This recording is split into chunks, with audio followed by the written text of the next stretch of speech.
Are the Cincinnati Bearcats an overlooked team heading into this season? Our Locked On Bearcats, your daily podcast on the Cincinnati Bearcats, part of the Locked On Podcast Network, your team every day.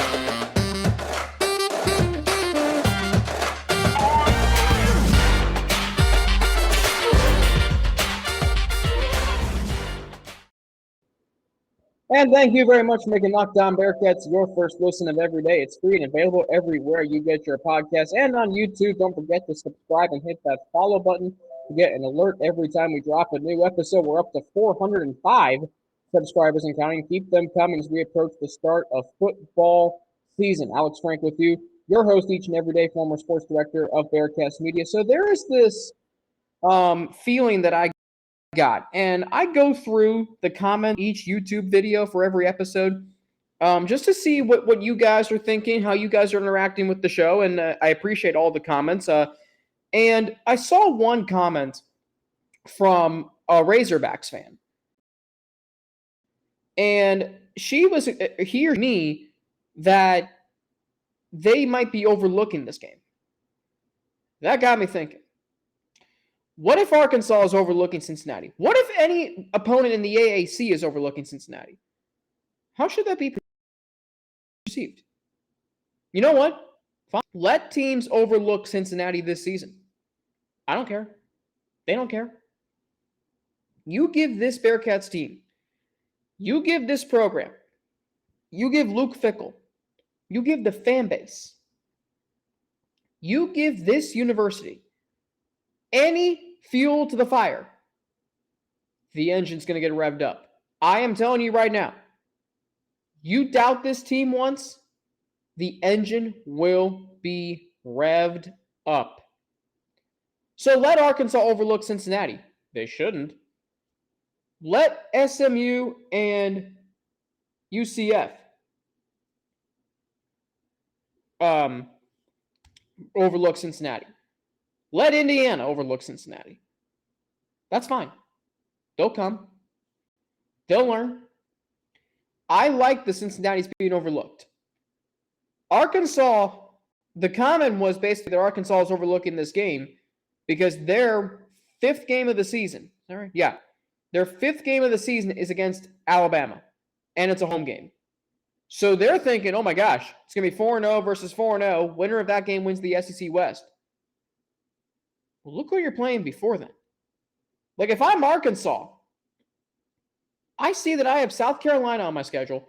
I've got a road game against Texas A&M, and then Alabama.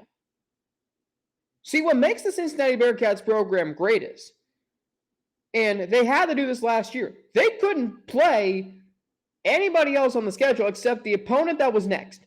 They couldn't play UCF before they played Temple. They couldn't play SMU before they played all the other teams that they almost lost to. They couldn't play Notre Dame until they played Indiana. Like, they couldn't play Indiana until they played Miami, Ohio, and Murray State. So this Bearcats team's just taking it one day at a time. There's a culture in place, a winning pedigree in place. Name me the last time Arkansas won the SEC championship or an SEC West title, or played for an SEC championship. Spoiler alert, you can't. I don't know. Maybe John Neighbors, good friend of mine down in Fayetteville, host of Locked On Razorbacks, can do that. We'll talk to him about that. But if teams are going to overlook Cincinnati this year, and there's reason to do it. Well, they lost 9 starters to the NFL draft. No, well, who's their quarterback going to be? Oh, they lost their offensive coordinator. That's actually a good thing. Well, their new defensive coordinator's not that good. Well, you know what? He didn't have to do much last year because he had 2 All-Americans and numerous other draft picks on his roster. If you want to say he's not good after this year, then that's fine. We'll have that conversation. Well, their kicking game sucks. Well, they still went undefeated, and they didn't have to really kick that many field goals because they kept scoring touchdowns, 70 of them in 14 games. Actually, they did it in 13 games. Well, you're searching for things, right? Here's the thing about the Cincinnati Bearcats. I've said before, they might have more depth than last year's team. This year's team might. And I'm not playing games.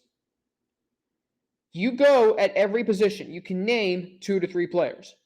Quarterback, you can name 2. Running back, you can name 3. Tight end, you can name 3. Offensive line, you can name more than just the 5 starters, or at least the 5 projected starters, or who you think is going to start. Wide receiver, you can name a handful. Defensive line, you can name a handful. Linebackers, you can name all of them. Secondary, you can name a whole bunch. You can name a whole bunch of players at every position on this roster. Kicker, you can name 1. You only need 1. Punter, like there is a lot of depth on this team. I don't think the perception of Cincinnati football is what it should be. They're thinking, well, they got lucky last year getting to the college football playoff. Well, they lost 9 starters, so who knows how good they're really going to be. Oh, they're going to the Big 12. I don't really know how. Well, I'll tell you why they're going. There's a lot of momentum within this program right now. There's a lot of momentum. And projections, I think at least, have Cincinnati, playing for another conference championship this season. Which the American, I know I've knocked on it before, but the American's a tough conference to win. Cincinnati elevated its status last year because of how good they were. But in years past, you look at the slog of 2019 and Memphis and what they had to go through to win that conference, what UCF had to go through in 2018 to win that. They did. It wasn't a runaway cakewalk like it was in 2017. Look at any other team that has won this conference in years past. It's not been easy. Even the Bearcats in 2020, they played a pesky UCF team. They played not just pesky, a good UCF team, and they had to come back in the fourth quarter. They beat Tulsa, pesky Tulsa team in the championship game. So there is a lot. So there is, a lot of pedigree and battle testedness within this program. A lot of players that are still on this team, they've played meaningful games. They've played meaningful snaps. They just maybe haven't, been the stars or the ones deciding the game. But if teams are going to overlook Cincinnati, that's fine. Keep it that way. This program feeds off of doubt. This program feeds off of adversity. This program feeds off of any fuel you give to their fire. Let me tell you, once that engine's revved up, it's tough to stop.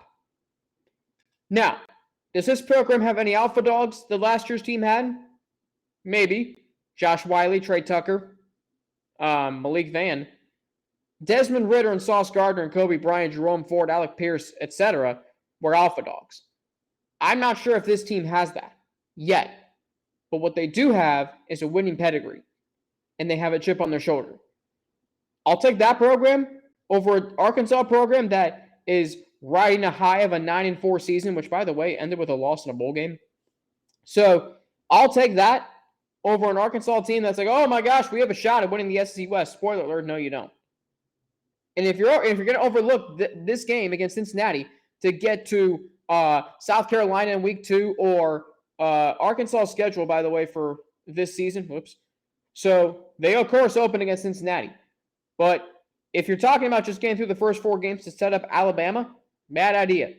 You got South Carolina, Missouri State. Okay, fine. You want to overlook that game, which you shouldn't, but fine by me if you do. Then Texas A&M, then Alabama. You want to overlook any of those games? I don't think you do. And if any team wants to overlook Cincinnati, like SMU, UCF, go right ahead. It'll come back to bite you. Guarantee it. Up next. So up next, there's a video that came out. Dan Hoard did an interview and Ben Bryant. Great interview. And it just confirms to me why Evan Prater is worthy of the starting job. I'll go into that next after a word from Bet Online. That's what today's episode is brought to you by the way. Bet Online has you covered this season with more props, odds, and lines than ever before. Bet Online starts. Sorry for not getting that in earlier. But anyway, betonline.net. It's the fastest and easiest way to check in on all your betting needs. You can find all your favorite sports and events at the #1 online source for odds, lines, and games. Find reviews and news of every Major League Baseball, which is gearing up for the pennant chase, NFL, which the Bengals' first preseason game is tonight against the Arizona Cardinals, NBA, NHL, combat sports, sports, and even golf. BetOnline continues to be the top online resource for all your sports wagering information. From live in-game betting, scores, and podcasts, they've got you covered. Head to BetOnline today or use your mobile device to learn more about the action happening today. BetOnline, where the game starts. All right, so the Bearcats are at Camp Higher Ground. By the way, on Tuesday, Russ Heltman's going to be on the show. He's going to be filling in for me on this show. There's a scrimmage tomorrow that the Cincinnati Bearcats are having, so he's going to have reaction from that. So that'll be fun. He's going to be there. He's going to be covering it for All Bearcats, my colleague at All Bearcats. So he's going to be on this show Tuesday recapping that scrimmage, filling in for me. So be sure to stay locked on Bearcats Tuesday when Russ Heltman breaks down the scrimmage from tomorrow's Bearcats practice out at Camp Higher Ground. I'll be on this show Monday with John Garcia Jr., Director of Recruiting football recruiting for Sports Illustrated, talking about some freshmen who can make an impact this season, particularly at the corners.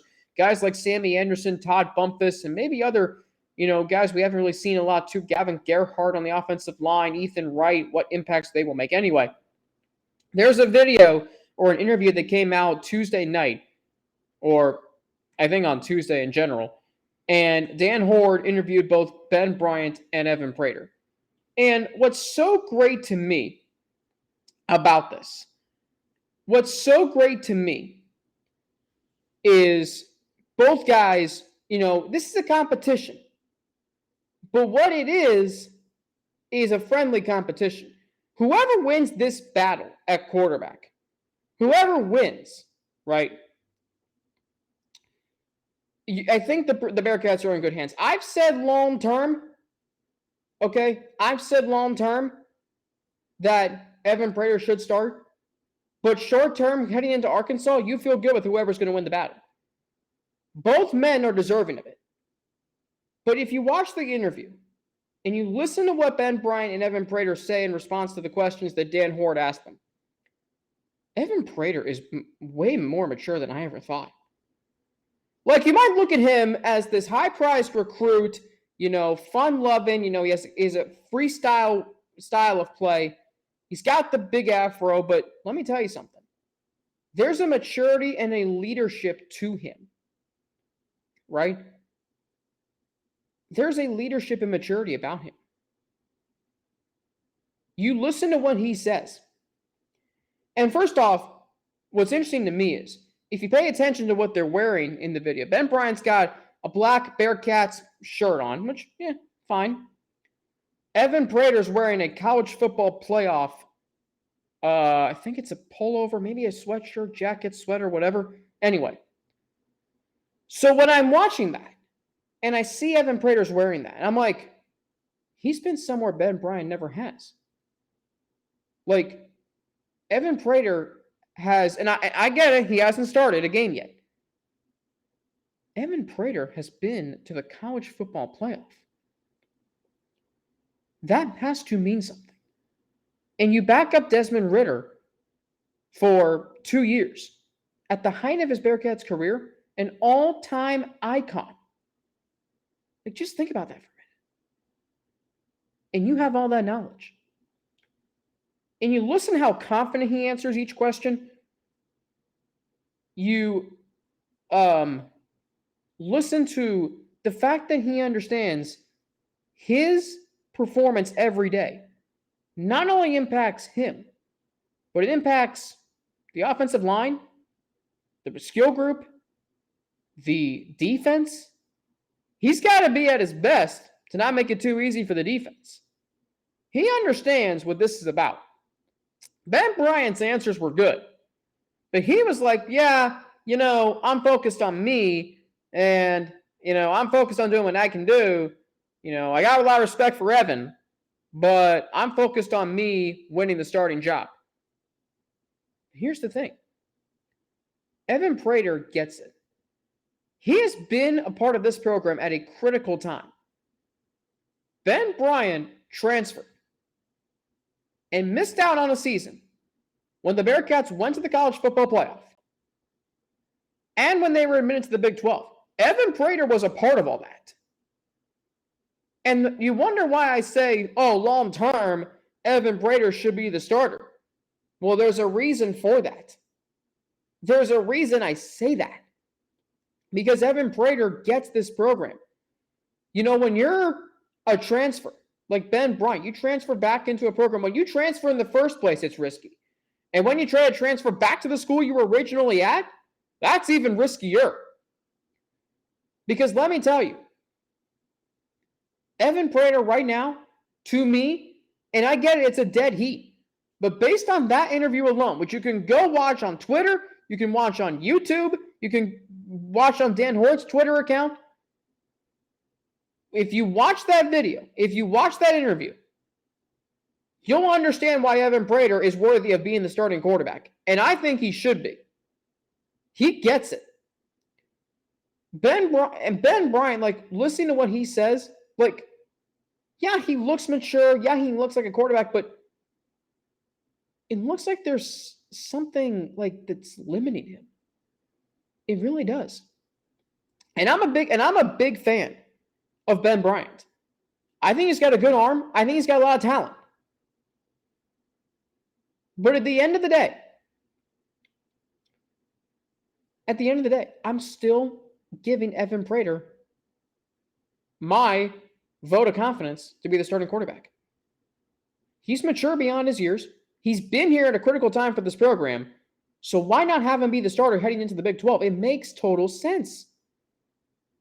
Again, whoever the Bearcats go with to start the season at quarterback, I'm fine with. But as long term, they see the coaching staff like I do and like Russ Heltman and like many other people, maybe you listening, sees that Evan Prater is worthy of being the starting quarterback, as long as they see that, this program is going to be in good hands for a long time. Trust me. Coming up, something Trey Tucker said about the quarterback battle. Why it confirms something I've said. That next, after a word from Coldwell Banker Heritage and Prime Lending. That's what the Locked On Bearcats podcast is brought to you by. Locked On Cincinnati Bearcats podcast is supported in part by Debbie Weckstein-Frank, a realtor with Coldwell Banker Heritage, and Steve Maloney, a lender with Prime Lending. If you're looking for a new home in the Cincinnati and Dayton area because you want to come to the area with the hottest team in college football, and why wouldn't you? The Cincinnati Bearcats are just that. Well, I've got the personal real estate team to help you.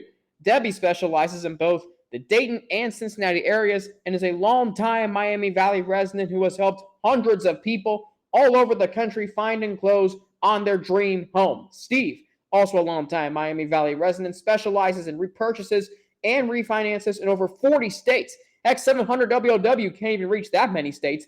Debbie and Steve are available when you need them most, even during a Bearcats game, even on evenings and weekends, heck, even when you're watching the college football playoff.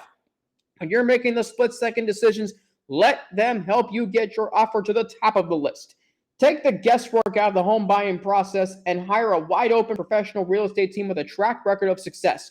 Call Debbie right now on 937-672-3942. That's 937-672-3942. Or visit TeamWeck, that's TeamWeck.com for more information. Debbie and Steve will help you close on your dream home today. Go Bearcats.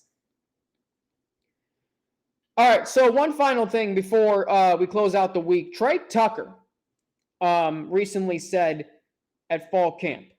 Trey Tucker said that he's good with whoever starts at quarterback. Sometimes, though, this isn't a good situation because you could make the wrong choice, and you could make the wrong choice for the long term. Again, if Trey Tucker's good with whoever starts at quarterback, that's all you need to know. And most of what the players and coaches say, to the media of the University of Cincinnati, they're saying it because it's true. Like, you listen to a press conference with a player or coach, they're not going to say something because the SID told them. They're going to say and be honest. And somehow they don't cause a lot of drama. But that's because there's no need for it because they're winning, right? But if Trey Tucker, who's been here a long time, he's been with Desmond Ridder, he's been with Ben Bryant, and now Evan Prater. If Trey Tucker, who might be this team's number one wide receiver, if he's good with whoever starts at quarterback, that's all you need to know. I'm concerned with long term. Is the guy with the most talent going to be starting going into the Big 12? If it's Ben Bryant, I don't know. If Evan Prater's starting, though, by the end of this season, That's going to get me more excited on top of the Bearcats already going to a Power 5 conference. And that's why when you watch that interview Dan Hoard did with Prater and Bryant, and you listen to what Trey Tucker is saying, Evan Prater starting makes the most sense long term. Again, I'm good if Ben Bryant starts week 1. But as long as Evan Prater gets to see the field and gets to show what he can do as a starting quarterback, getting meaningful snaps, that is what matters most to me. And that's why long term, Evan Prater should be the starting quarterback. All right, that's going to do it for me here on Locked On Bearcats today. Thanks as always for making it your first listen every day and each day of the week. I'll be back next Monday with John Garcia Jr., Director of Football Recruiting for Sports Illustrated. Don't forget, you can follow me on Twitter at Frankie_Natty with 2 N's, N-N-A-T-I. You can follow me on Instagram too, AlexFrank9_, or email me at alex3frank@gmail.com. Now for your second listen, make it Locked On Big 12. Your daily host, Josh Neighbors, good friend of mine, everyday host, and the local experts of the Locked On take you across the Big 12 in 30 minutes. Locked On Big 12, your second listen. That's Locked On Big 12.